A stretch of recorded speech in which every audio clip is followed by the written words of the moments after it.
The sound of the train station still rings in my head, that metallic screech of brakes, the murmur of travelers, and the faint smell of diesel mixed with coffee. It was supposed to be an ordinary day. Just me, my suitcase, and another journey to clear my mind. But that day became something I'll never forget. The day my aunt decided to humiliate me in front of half our family. Before we begin, drop a comment and tell us where are you from and from which city you're watching our videos? And after watching the whole video, don't forget to tell us what would you do in this situation? Be honest, tell me in the comments below. We read every comment. Let's begin. I was standing near platform 4, checking the time, when I heard her voice behind me, sharp, confident, echoing with that familiar arrogance I'd grown up around. Well, if it isn't Amelia, Aunt Margaret said, her lips curling into a smile that wasn't really a smile. Still taking the cheap seats, huh? Her voice carried farther than she probably intended, because soon enough, her daughters, Rebecca and Olivia, turned around, laughing like it was a comedy show. Guess success doesn't look good on everyone, Rebecca said. Olivia added, didn't she say she quit her job to start some kind of magazine or blog? What was it called again? Oh, right, Nomad's Muse. How poetic. They all laughed, and people passing by actually turned to look. I just stood there, silent. Not because I was weak, but because I'd learned something long ago. Silence cuts deeper than words when people expect you to beg for respect. I smiled faintly. Good to see you too, I said, dragging my suitcase closer to my side. Aunt Margaret tilted her head. You know, Amelia, some of us worry about you. You're not getting any younger, and all this chasing dreams nonsense won't keep you afloat forever. You should have stayed at that office job. At least it was stable. My hands tightened around the handle. For a split second, that old ache inside me, the one built from years of being dismissed, underestimated, and patronized, threatened to break through. But I just nodded. Maybe you're right, I said quietly. But stability never made me happy. Rebecca snorted. Yeah, well, neither does being broke. I turned my head slightly, meeting her smug eyes. I didn't say it out loud, but I remembered something my dad once told me before he passed. Don't fight to prove your worth. Just live it loud enough that they choke on the silence. Then it happened, the moment that changed everything. A tall conductor, maybe mid-50s, in a dark navy uniform with gold trim, approached our group. His shoes clicked against the polished floor as he stopped right in front of me. He took off his cap and gave a polite bow. Miss Ward, he asked, his tone formal but warm. I blinked, a little confused. Yes, that's me. Your royal cabin is ready, he said. We've arranged refreshments inside, and the attendant will take care of your luggage. May I escort you?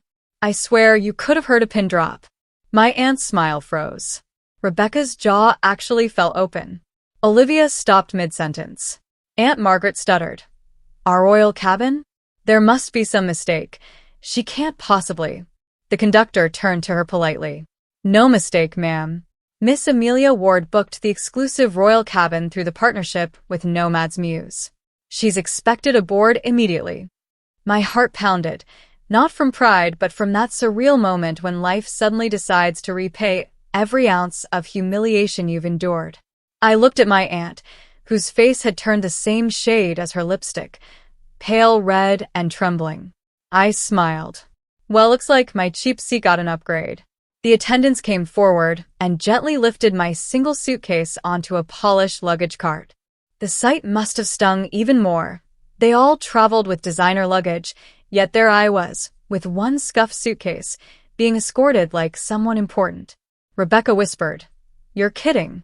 How? How did you afford that? I glanced over my shoulder. Hard work. The kind that doesn't come with family approval. And then I walked away. Every step felt heavy and light at the same time, like years of mockery were finally crumbling behind me. The whispers from my relatives faded as the conductor led me toward the far end of the train, where a gleaming blue and gold carriage waited. It looked unreal. Elegant windows, velvet drapes, soft golden light spilling from within. The conductor opened the door with a respectful nod. Welcome aboard, Miss Ward. I stepped inside.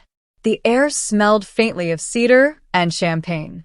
The seats were deep, cream-colored leather, and the space looked more like a private hotel suite than a train. I took a slow breath, trying not to let the tears in my throat win. As the train began to move, I caught a glimpse of them on the platform. My aunt, cousins, all frozen in disbelief. It wasn't anger I felt anymore, just peace. 3 years ago, they laughed when I quit my corporate job to start Nomad's Muse, an online travel magazine. They told me I'd fail. I did, at first, multiple times. I slept on a couch for months, worked 16-hour days, lived on coffee and doubt. But I kept going. And a year ago, one of my stories about traveling on a budget with Seoul went viral. It caught the attention of a luxury train company that partnered with me for a feature article. So no, it wasn't luck. It was every sleepless night, every time I walked away instead of begging for validation. The train picked up speed.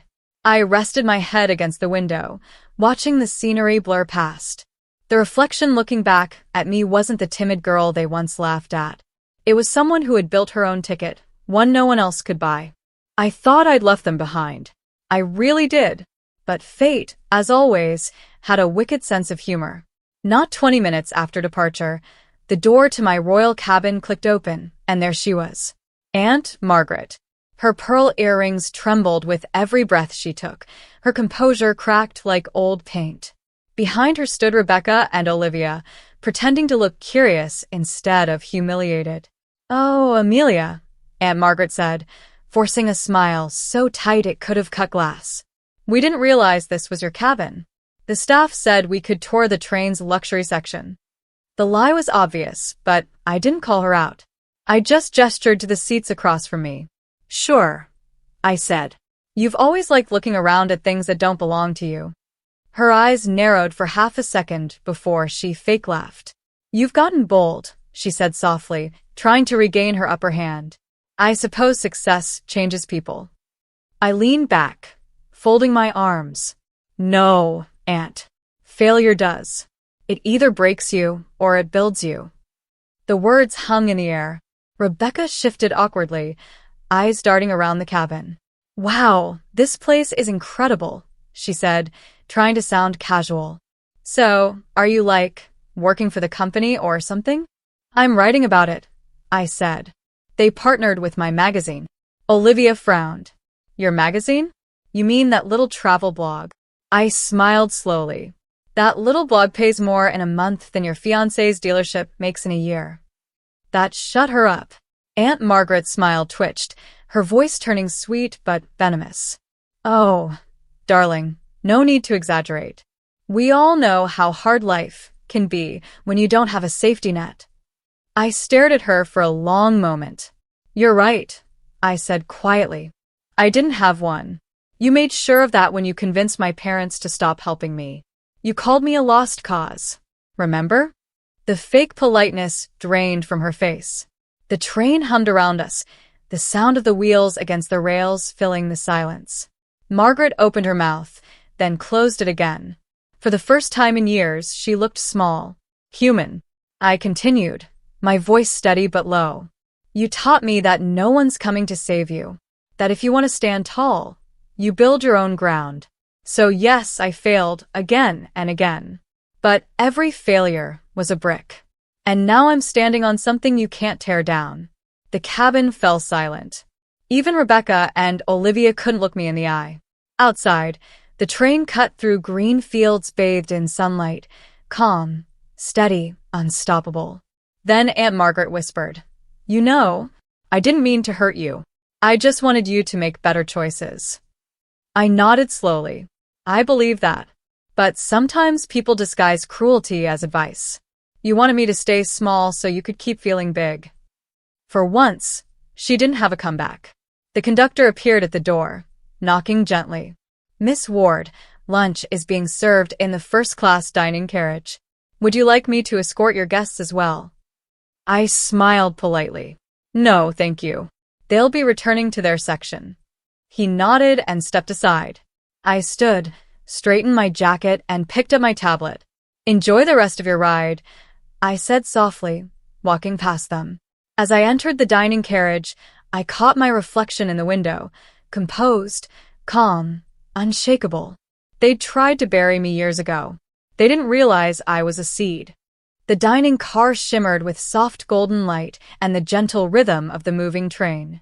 Crystal glasses clinked softly as the waiters glided by with silver trays. I sat near the window, the world flashing past in streaks of green and gold, the quiet hum of success pulsing beneath the surface of my calm. I had just taken a sip of coffee when I saw her reflection in the glass, Aunt Margaret, hovering a few tables behind me. Her perfect posture was gone. She looked smaller, hesitant. I sighed quietly. Part of me wanted to ignore her, but something in me knew this wasn't over. She walked closer, clutching her designer purse like it was a lifeline. "May I?" she asked softly, her voice lacking its usual edge. I nodded slowly. "Go ahead." She sat across from me, folding her trembling hands on the table. For the first time, she wasn't wearing her armor of arrogance. Her lipstick had faded, her eyes tired. "I owe you an apology," she said, barely meeting my eyes. "I was hard on you because I didn't understand you. I thought you were throwing your life away." Her voice cracked at the last word. The rawness startled me. I had waited years for this, but hearing it didn't feel as satisfying as I thought it would. It just felt heavy. I stayed silent. She took that as permission to continue. "When your uncle left us," she said, I panicked. I wanted to make sure my girls never struggled like I did. "And when you quit your job, it scared me. You reminded me of myself before I became bitter." Her words hit like quiet thunder. I leaned back. "You could have supported me instead of tearing me down," I said quietly. She nodded. "I know. I thought cruelty was a shortcut to strength. I was wrong." Her eyes shimmered, and for a moment, she looked like a different person, someone who finally saw the weight of her own mistakes. I exhaled slowly. "You humiliated me, Aunt Margaret. You made me feel like I'd never be enough. But you also gave me something I didn't expect, fuel. Every insult, every laugh, every backhanded comment pushed me harder. You made me tougher." Her lips trembled. "I don't deserve your forgiveness." I shook my head gently. "Maybe not yet, but you deserve peace. We both do." For a moment, neither of us spoke. The silence wasn't awkward. It was real, unfiltered, human. Then she said something I never expected. "Rebecca and Olivia, they've been struggling. They see what you've become, and it's opened their eyes. Maybe you could talk to them." I hesitated, then nodded. "Maybe someday, but not today." The waiter arrived, breaking the tension. "Miss Ward, your meal is served," he said, setting down a beautifully plated dish. Aunt Margaret looked at it. Fine china, perfectly folded napkin, all symbols of the luxury she once used to measure worth, and her face softened. "I always thought success looked like this," she said quietly. "But you showed me it can look like strength." I smiled faintly. "It can look like peace too." She nodded, stood up slowly, and said, "I'm proud of you, Amelia." Those 5 words, ones I'd never thought I'd hear, landed heavier than all her past insults combined. When she walked away, I sat there for a moment, letting it sink in. Not the apology, not the validation, but the realization that I had changed, not to prove her wrong, but to prove myself right. Outside, the world sped by. I watched the sunlight flicker across the glass, the landscape shifting like the chapters of a book finally closing. For the first time in a long time, I didn't feel angry. I just felt free. When the train finally slowed, the sunset painted the horizon in gold and amber streaks. The announcement crackled through the speakers. "Next stop, Silvergate Station." My stop. I gathered my bag and stood by the window for a moment, watching the reflection of the woman I'd become, calm, self-assured, no longer afraid of being underestimated. The platform came into view, lined with people waiting for passengers to step out.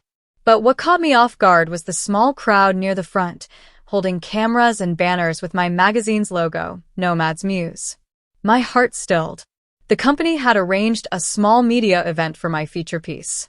They wanted photos, interviews, and coverage for their luxury train experience. I hadn't expected this many people, though.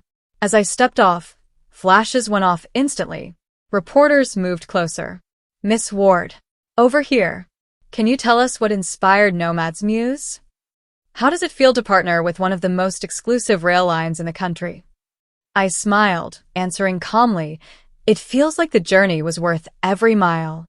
Then, out of the corner of my eye, I saw them, Aunt Margaret, Rebecca, and Olivia, stepping off the regular cabin a few cars down. They froze when they saw the crowd around me. Rebecca's face turned pale. Olivia looked like she was trying to process what was happening. And Margaret, she just stood there, clutching her purse, eyes wide with disbelief. A journalist turned toward them, curious. Are those your family members, Miss Ward? I looked over. My heart thudded once. I could have denied it. I could have walked away and left them standing in that shadow of regret. But something inside me shifted. I wasn't the girl they'd mocked anymore. I didn't need revenge. I needed grace. Yes, I said softly. That's my family. The cameras swung toward them. Aunt Margaret looked stunned, unsure whether to smile or disappear. I walked over, heels clicking against the platform. The crowd's noise dimmed behind me. When I stopped in front of her, she whispered, Amelia, I didn't know you were. I smiled. You didn't have to know. You just had to believe I could be something. Her eyes glistened, her lips trembling. I was wrong about you. I shook my head gently. No, you were wrong about yourself. You thought success only belonged to people who looked a certain way, lived a certain way. But sometimes, the ones you underestimate are the ones writing their own story. Rebecca looked down, embarrassed. Olivia avoided my gaze. I reached out and placed a hand on my aunt's shoulder. You don't have to explain anymore. Just don't tear down the next person who dares to dream. She nodded, tears finally spilling over. I won't. I turned back toward the cameras, my heart steady. The train hissed behind us, its engine quieting like an applause fading into silence. The conductor from earlier passed by and gave me a nod. It was an honor having you aboard, Miss Ward. I smiled. Thank you. You made today unforgettable. He tipped his hat before walking off. As the crowd surrounded me again, I looked once more at my family, still standing there, smaller now, not because they'd shrunk, but because I had finally grown. That day, I didn't just step off a train. I stepped out of their shadow. Later that night, back in my hotel room, I uploaded my article draft titled, From Cheap Seats to Royal Cabin, The Journey They Laughed At. And beneath it, I wrote one line that summed up everything I'd learned. Sometimes, you don't need to silence the people who doubt you. Just keep walking until the sound of your success does it for you. I closed my laptop, exhaled, and smiled. For the first time in years, I wasn't chasing approval. I was living proof that I never needed it.